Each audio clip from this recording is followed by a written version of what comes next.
Hey, everybody. Welcome to Nailing the Sales Pitch, moving beyond generic approaches. I'm David Delaney, your host today with Tenbound, and we're really excited to dive into the virtual mega SKO here at Modern Sales Pros. I am joined today by my esteemed speakers to talk sales pitch, Christian and Mark. Thanks for jumping on. Who are you and why are we here? Yeah, thanks for having me. Really excited. Mark Furstein, CEO of Recapped, and ultimately we help sellers execute a Michelin star experience for their buyers.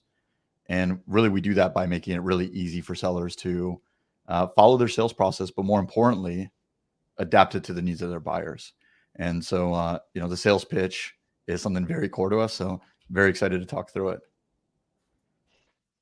All right, that made me hungry. Hey everyone, Christian Kletzel. I'm the co-founder and CEO of UserTems.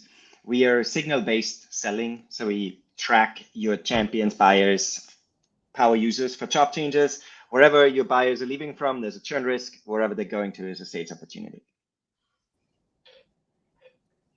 Yes, and it's awesome to have these experts on because you guys are in the trenches every day, working through sales pitches, seeing what works, what doesn't, and you live and breathe this stuff. So thank you for coming on and sharing your wisdom.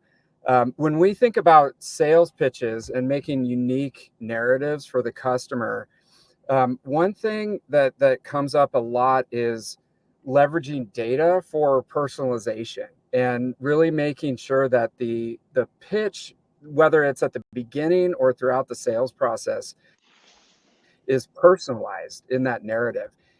Christian, how do you think about leveraging data for personalization? Mm-hmm. And I think that's already it starts off with a really interesting question. Like when we talk about pitch, what stage of the funnel are we actually referring to? And I think the answer is really every single stage. It's just we need to adapt a little differently depending on which stage we're at. And for us, when we at UserTems, we think a lot, like every stage of the funnel, obviously, but especially how do you start the conversation? So how can we're using UserTems for prospecting. And for us, it's always about the cold outreach. It still works, but if there's any chance, then I want to use data to avoid a cold outreach, to make sure how can I have a warm introduction or a warm connection into an account. So whenever we reach out to an account, we look first, is there anyone in there that already used UserTems before? And for us, the interesting thing is that I can reach out if this is the new buyer, obviously that's perfect. But really, when we say we use data, it also means we can reach out to really anyone in the organization that we already maybe have a relationship with or that previously used the product, and make sure, can we get data from them about how they buy products or what current needs do they have, or whether they can introduce me to the right person in the organization. And 9 out of 10 times, if we have already a relationship with them, we will get some data out of it that we can then utilize in our sales process. Yeah.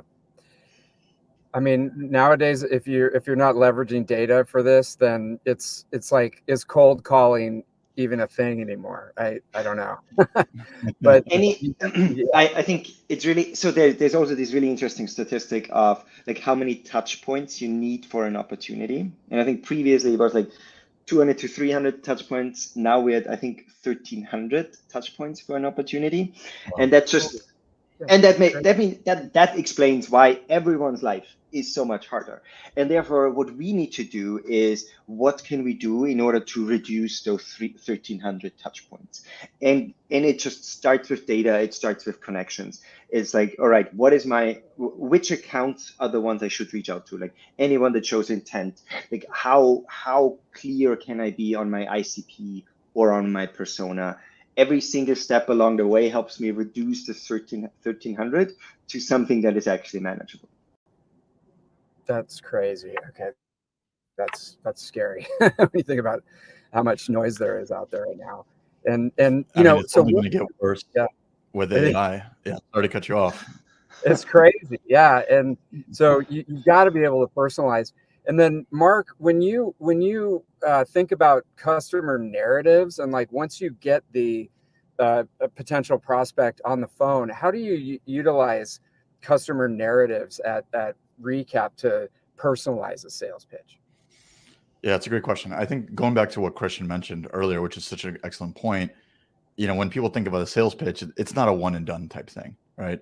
In every deal, a pitch is something that has to be continuously repitched and resold, especially if you're working complex deals, right? Whether it's mid-market, enterprise, even SMB deals today have double-digit stakeholders. You have CFOs that sign off. You have all of this complexity that just a few years ago we kind of took for granted, right? And so for us, we really try and think of, okay, the more data that we have, how do we use that data to back up the business case and really kind of create a 1+1=3 type approach? And the more that you capture their own words, their own language, their own testimonials, and use that helps, right? And going back to Christian's point, I mean, with all of those interactions, in our product, we try and track the micro and macro interactions to try and provide that intent signal to say, okay, how engaged are our buyers? And because as sellers, we always get these happy ears where we go into a deal and we go, I had a great call. We're going to buy. It's going to close at the end of the month, end of the quarter. Right? I've been guilty of it. My reps have. But we realize buying and selling is a two-way street. And your buyers should be just as excited to buy whatever it is that you're doing because you're solving a real pain for them versus just you selling something and shoving it down their throat. Right? And so if that data is not there and you're not using that to personalize your approach or even personalize where you spend your time, that's a problem. So that's how we think about it. Yeah. And I think the interesting thing is, how do you get that data? Like when it comes to generating the customer narratives, it's really about the discovery is the most important piece here, where you want to hear from them what they care about, because that's what you need to then generate the narrative. And that's the data that you can feed into your system. Yeah.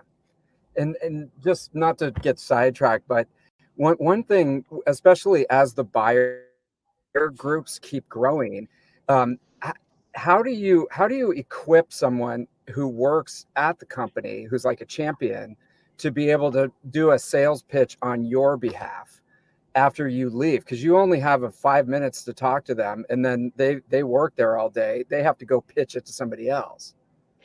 Mark, before you answer, because I think you're the expert of this, I think I just want to highlight how important it is what David just said. Like this whole you're not in the room where the decision gets made. I always quote Hamilton on this, like you're not in the room where it happens, but your champion is. And so the decision will always be made when you're not there, but someone needs to speak on your behalf and needs to be able to communicate the value. So just wanted to highlight this, but Mark, now you. Yeah, no, it's such a good point. 95% of the time, 99% of the time, you're not in the room, right? And even when you're not, as sellers, we spend all day obsessing over our product and we have the best solution, and our buyers really don't give a shit, right? They come in, they spend, they remember 5% of what you talked about, and then they have to go to their boss, and now they're asking for a lot of money, and you're putting a lot of things up for grabs, right? You're threading a needle through another needle, through another needle. There's a lot of opportunities for risk. And so I always try and think of it as going back to the data point. How do we make it objective? How do we make it data driven? How do we use their own words and their own initiatives so that we can de-risk it? And I like to think of this as kind of sales on rails, right? So if we're bowling, we have our bumpers and we just stay within the lane. And the way you do that is by making it really easy for your buyer to have those conversations. So it doesn't matter how much about your product they know. They can speak to the pain, they can speak to the solution, they can speak to what they know, and we can leverage that, and we make it really easy for them to tee that up. That's what I would recommend everybody watching. Yeah, it's almost like if you walk away with anything, it's not necessarily your sales pitch as a salesperson, but it's also the sales pitch of your champion when the 99% of the time you're not in the room. You have to be able to equip them.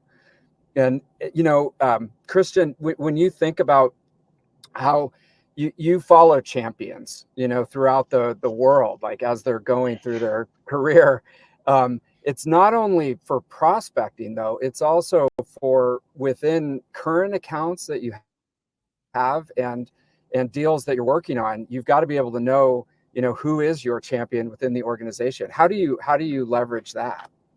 Yeah, I think when Mark said about like you need to equip your champion and you need to like sell and resell at every stage of the opportunity, what I find interesting and like very like it feels especially right now where there's once again a lot of change happening. I think we saw a lot of change like in 21 and every year for a different reason, but we're now seeing a lot of new executive stakeholders joining organizations. Oh my And God. the interesting thing is a new executive stakeholder, like their job is to evaluate the tech stack, aka your product. Do I need it?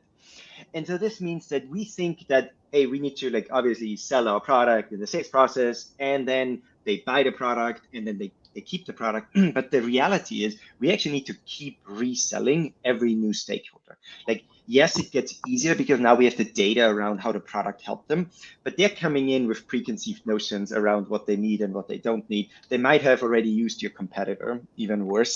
So that means like where we are using data around like who to pitch is actually tracking not only where are my champions like moving out of, because that triggers a churn risk for me, but also where actually new executives joining into my account.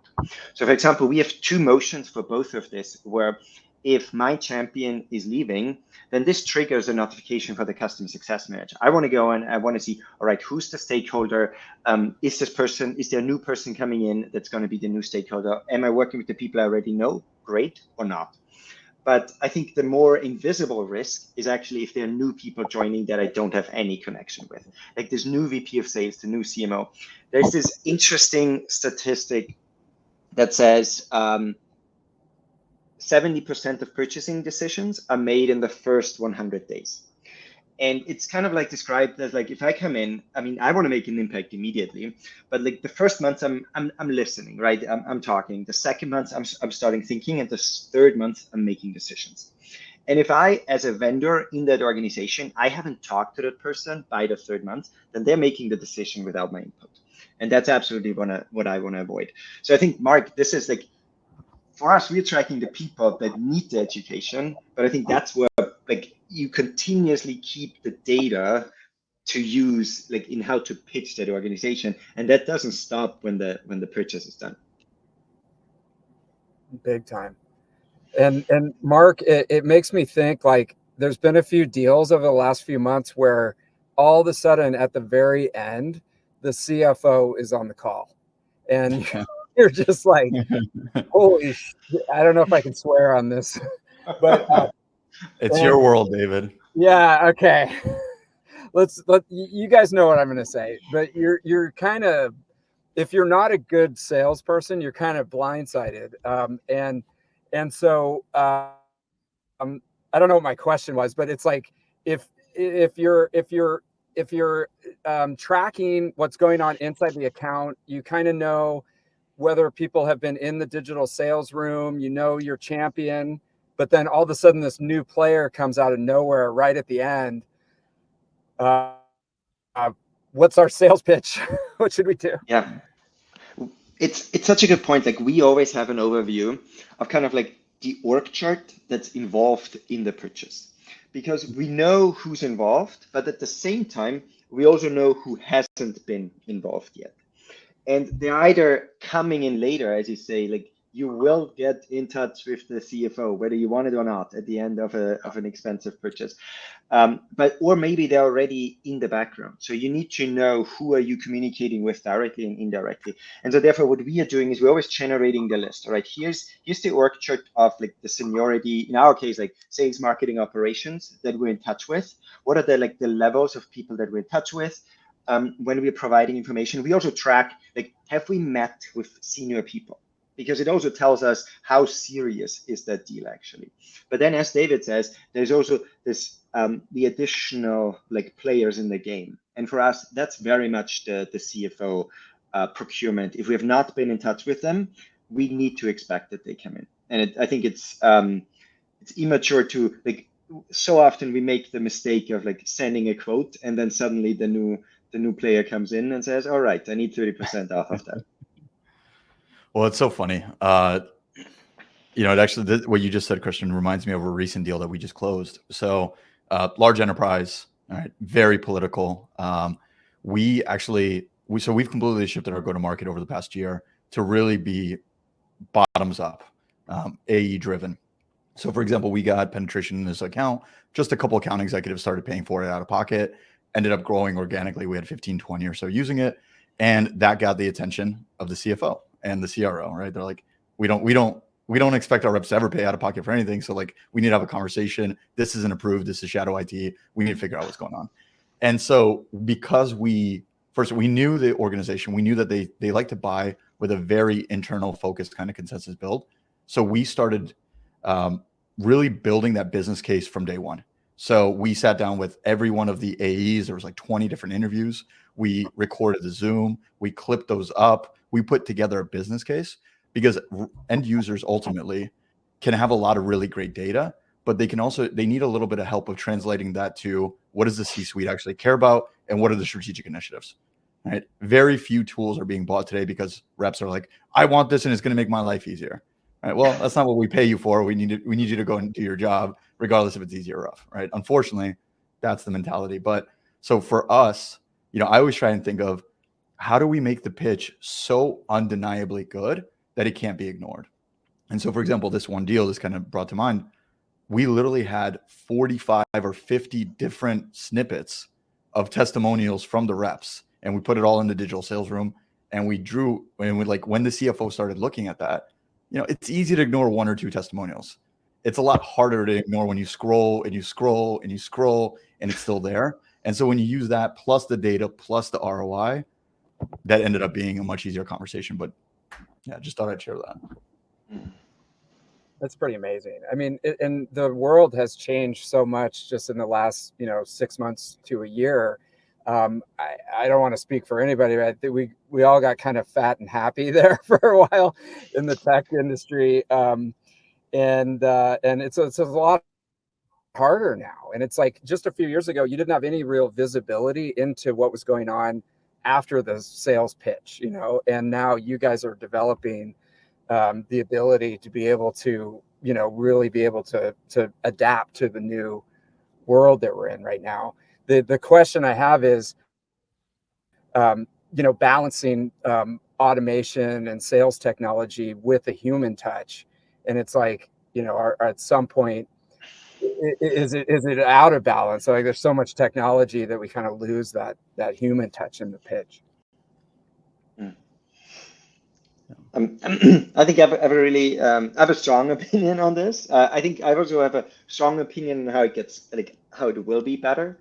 But I think once again, when we start at the prospecting piece, I mean, 10 years ago, everything was highly personalized. I had to write this one-on-one messages, and I really put a thought into it. Like I remember crafting my messages of how can I make sure this person understands that I am a real person, right? That this is not a message I sent to many people. And then we started with the sales engagement platforms, Outreach, Sales We started sending more and more messages that were a little bit customized, but specifically around automation and around volume. And now we're seeing this trend where messages get written with AI. But the interesting thing is we have not seen them work. At least I can immediately tell when it's an AI generated message because it references something from my LinkedIn 10 years ago of how I got a prize while I went to university. And it's that's not relevant to this conversation at all, right?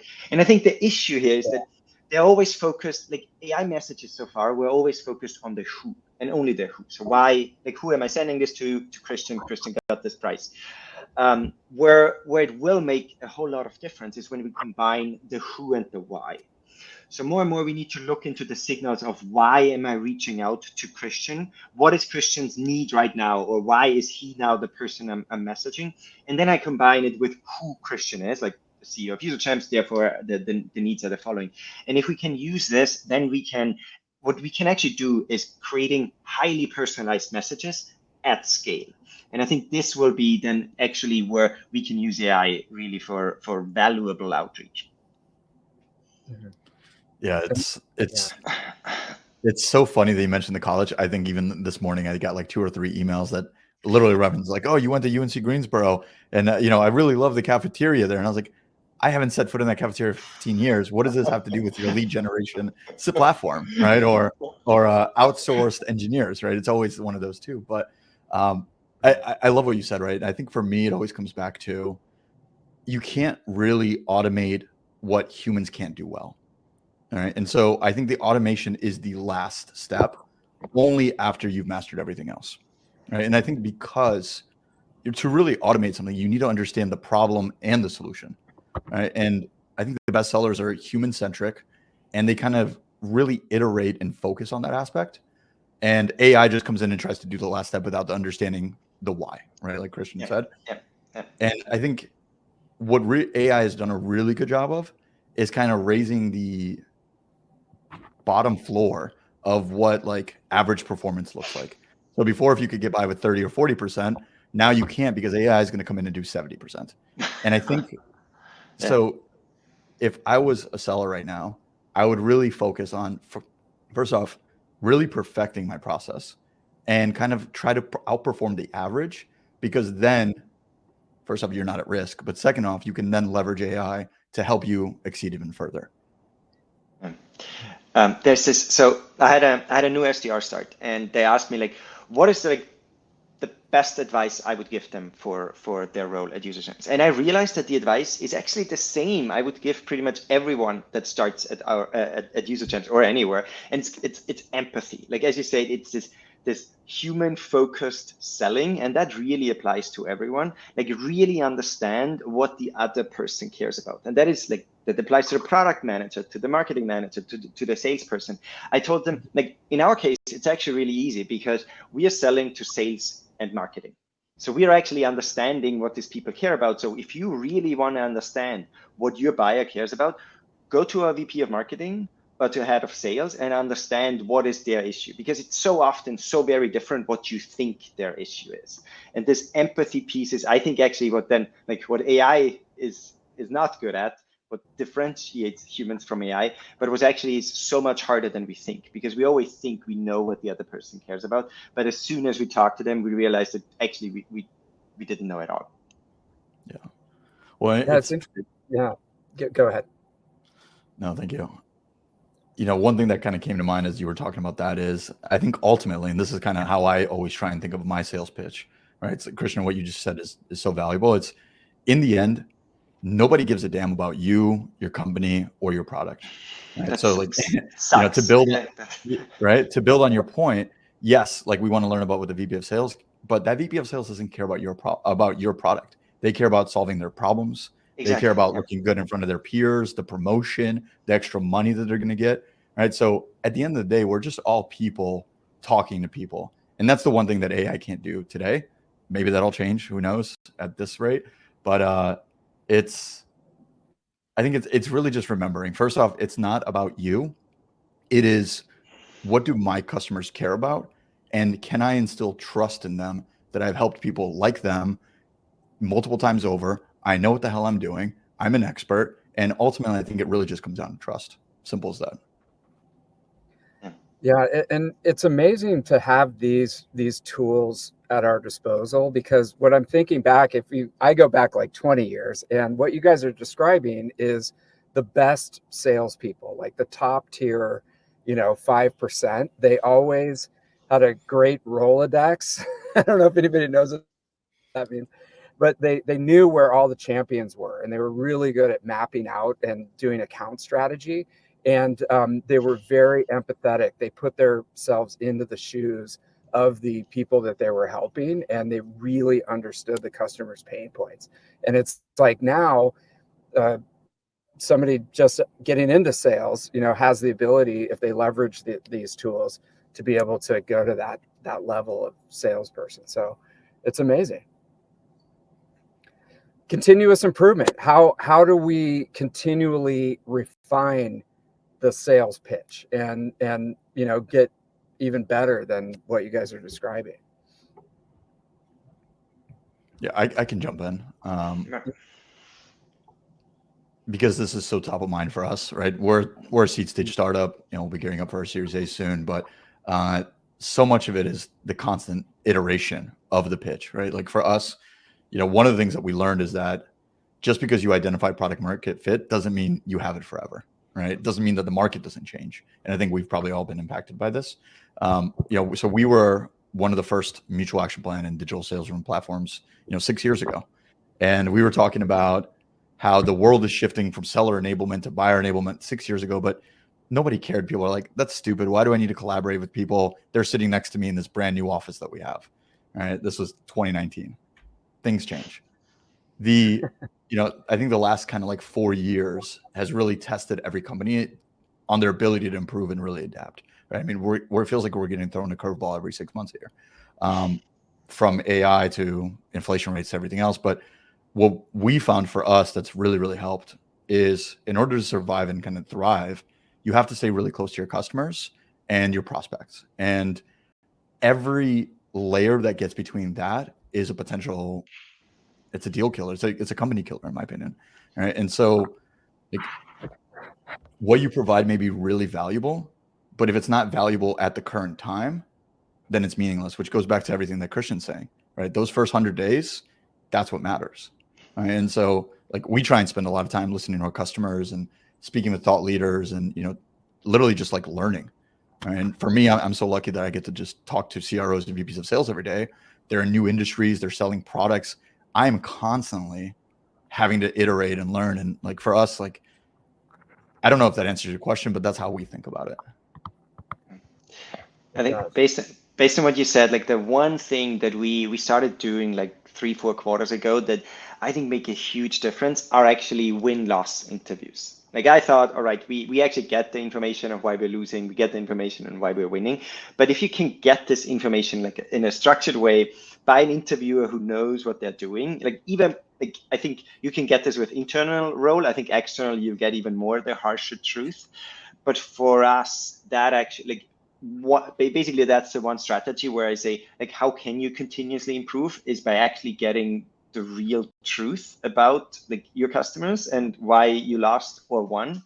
And a lot of our sales strategies are basically focused on that because you get so much in the sales process, but in the closed loss interviews, you get a whole lot of why it didn't work and what you need to improve on. Yeah, and to that point, I would say make sure you're measuring the right data, right? So we had one customer that came to us, and they're like, "Oh, we know that we're losing deals at this stage." All right. Well, when you look at Salesforce, you have 5 different stages. If only sales was only 5 things that had to be done, right? Each one of those stages could be 1 to 50 different tasks that have to be created and steps and meetings and calls and in micro interactions. And what we actually realized pretty early on is they thought that they were losing something at one specific stage, but it was actually the whole stage before that, but it was getting miscategorized because they were missing some exit criteria. And there was one specific step that every single time was killing their deals. And so now, because of that, we were able to tackle that wall. But like they went in so confident thinking, and I don't blame them because that's what the data showed. But once you peel back the onion, that's when it becomes, I think, really interesting, right? So make sure you're looking at the right data and make sure it's really accurate in the first place. Yep. And if someone is just getting started with trying to figure that out, you know, is there a first step of like, I know that I'm screwing up somewhere, but I don't know where it is, and I don't have a lot of information on it. You know, and say they don't necessarily have all the tools that you're talking about. What's a way that they can start to dive in and diagnose? To me, the first thing that comes to mind is just like it's really simple. So I don't know if that's too simple of an answer. Have a second person on the call. I think both you leading the call and you being the second person. And it's not enough that this is a recording because it really feels different if you're in that call. And if you're the one driving it, then you get a ton of really good feedback from the other person. But what's equally valuable, what surprises me all the time is if I'm just a second person just listening to a call and thinking about here's what I would have done, or hey, that's interesting, I didn't think of this. So there are so many moments and it feels different than if I were just listening to that recording because I don't feel like I'm on the spot. So that would be my thing. Yeah, actually, so that brings to mind something that we try and do a lot, right? So I agree with Christian that outbound messaging AI not great. Where I think is actually one of the use cases for it that is really amazing is getting an objective second person view on things, right? Interesting. So for example, one thing we started doing is grabbing literally our call transcripts, throwing it in Chat GPT or Claude or whatever else, and we have a series of prompts that we start doing to really like second guess and really make sure that it's a BS detector ultimately. So hey, summarize the transcript into a business case that has objectives, stakeholders, etc.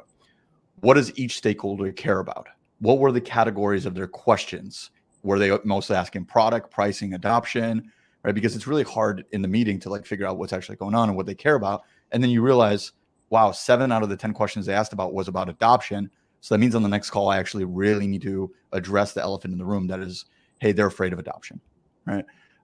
What are the most important aspects here? What would be their objections if you were in their shoes? How does this relate to their 10K or their recent earnings report, right?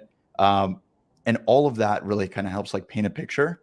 And then you obviously you do that on enough deals and you start to develop some, at least some patterns, right? It's not going to tell the whole story, but it gives you, I think, a really objective look at what's going on. Yeah. And I'd like to add some data there. We looked into this. We had, I think, 4.5% of our calls reviewed. So someone added comment or listened to it, which means we didn't get any second opinion on 95% of our calls. And that's where AI can come in and can really help. Yeah. No, I love tools like Gong and the Chorus of the world and everything else that's out there, but it does require listening to the calls. And if you're not, then there's a lot of that data that's going just sitting there, and it's so valuable. It really is. Yeah, and one use case too for ChatGPT is if you don't have any idea of what the pain point is for the target customer, if you're new into the industry and you haven't been like a CISO for 25 years, so you don't really know what they're dealing with. You can kind of use it as a second brain to ask, what are the pain points generally that CISOs are dealing with right now, and it can at least give you some high level Sure. pain points to work on. But it's definitely so valuable with your own data, and like Mark, that example that you gave about using it, for analysis of your calls. So a few takeaways. This has been such a great conversation, you guys. For me, there's two things I would really want to think about. It's not as much about my sales pitch as it has been in the past. It's almost more about what is the sales pitch of the person at the company as they walk the halls and what's their sales pitch going to be.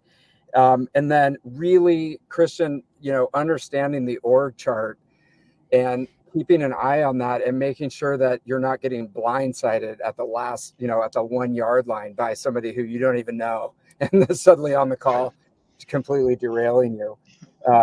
That's so great and something to really think about.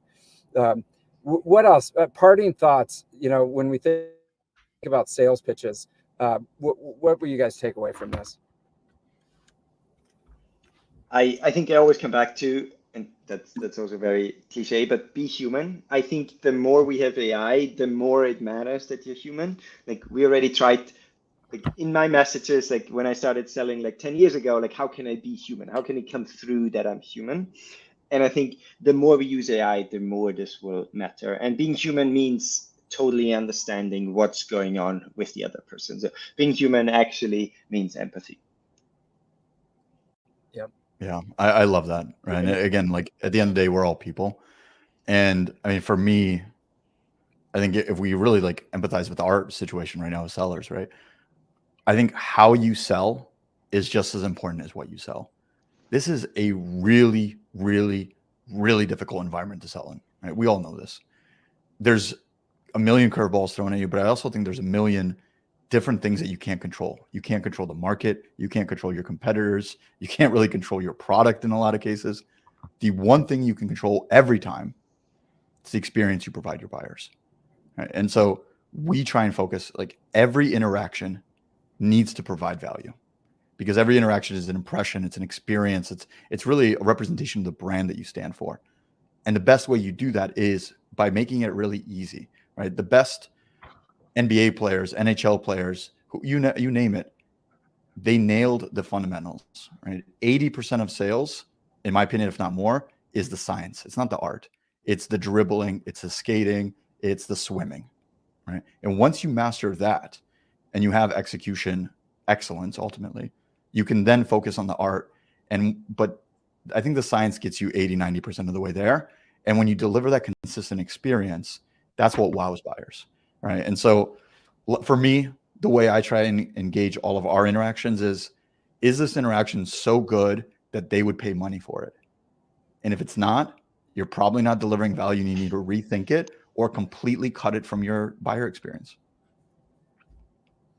That's a really good point. And it's good news for newer sellers, you know, that are coming into the market, because now you don't have all the bad habits of the old guys. You know, you can really focus on the fundamentals, on the empathy, and utilizing these amazing tools that are out there to the hilt, you know, as much as you possibly can to accelerate your sales performance.